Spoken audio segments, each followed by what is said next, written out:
warahmatullahi wabarakatuh. Alhamdulillahirabbil alamin. Assalatu wassalamu ala asrofil anbiya'i wal mursalin wa ala alihi washabbihi ajmain. Amma ba'du.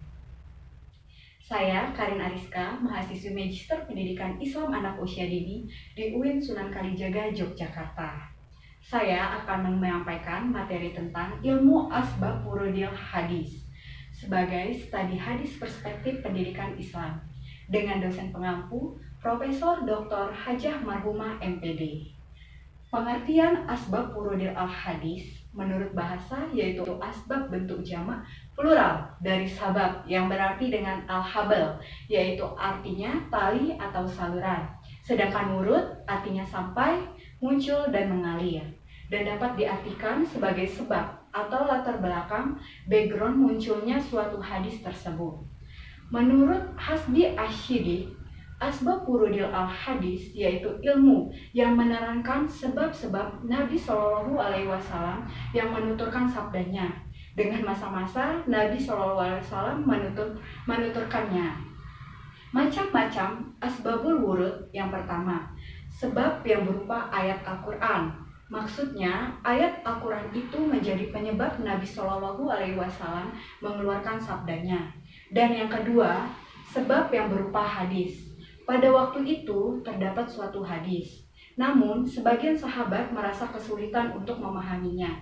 Maka kemudian muncul hadis lainnya yang memberikan penjelasan terhadap hadis tersebut. Dan yang ketiga, sebab berupa keterkaitan. Maksudnya di sini yang berkaitan dengan para pendengar di kalangan sahabat.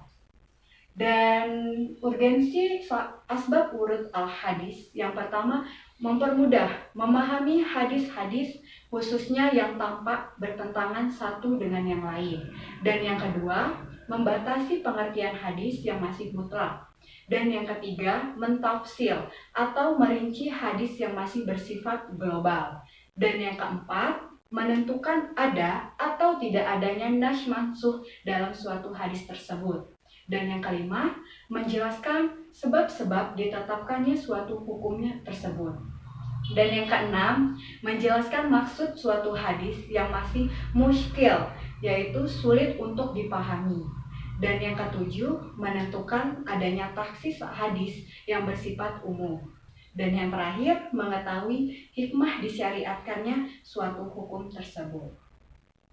Cara mengetahui asbab wurud al-hadis yang pertama, melalui riwayat hadis Nabi, baik diungkapkan secara tegas dalam hadis itu sendiri atau dalam hadis yang lain, maupun dalam bentuk isyarat atau indikasinya saja. Dan yang kedua, melalui informasi sahabah, riwayat-riwayat yang disandarkan pada sahabah mengingat mereka masih hidup, berinteraksi dan melihat sebagian besar peristiwa-peristiwa yang terjadi bersama Nabi Shallallahu Alaihi Wasallam.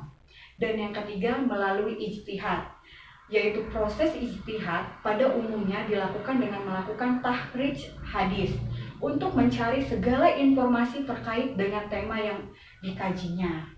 Nah, kitab-kitab yang menjelaskan tentang asbab wurud al-hadis yang pertama, Asbab Wurud al-Hadis karya Abu al-Habs al-Ukhbari. Namun, kitab tersebut tidak ditemukan sampai saat ini. Dan yang kedua, Asbab Wurud al-Hadis karya Abu Hamid Abdul al-Jalil al-Jabari. Kitab tersebut juga belum ditemukan sampai saat ini. Dan yang ketiga, Asbab Wurud al-Hadis atau yang disebut juga Al-Lumat fi Asbab Wurud al-Hadis karya Jalal al-Ladin Abdul ar-Rahman al-Suyuti. Kitab tersebut sudah ditahqiq oleh Yahya Ismail Ahmad. Dan yang keempat, Al-Bayan wa al-Ta'rif karya Ibnu Hamzah al-Husaini al-Dimashqi. Contoh hadis mengenai asbabul wurud yang berfungsi untuk membatasi pengertian yang mutlak. Hadis riwayat Muslim yang artinya barang siapa melakukan suatu sunnah hasanah atau tradisi perilaku baik, lalu sunnah itu diamalkan orang-orang sesudahnya, maka ia akan mendapatkan pahalanya seperti pahala yang mereka lakukan, tanpa mengurangi pahala sedikit pun. Demikian pula sebaliknya, barang siapa yang melakukan suatu sunnah sayyi'ah atau tradisi perilaku yang buruk, lalu diikuti orang-orang yang sesudahnya, maka ia akan ikut mendapatkan dosa mereka tanpa mengurangi sedikit pun dari dosa yang mereka peroleh. Sekian pemaparan dari saya. Bila ada kekurangan, saya mohon maaf, dan kepada Allah saya mohon ampun. Wabillahi taufiq wal hidayah. Wassalamualaikum warahmatullahi wabarakatuh.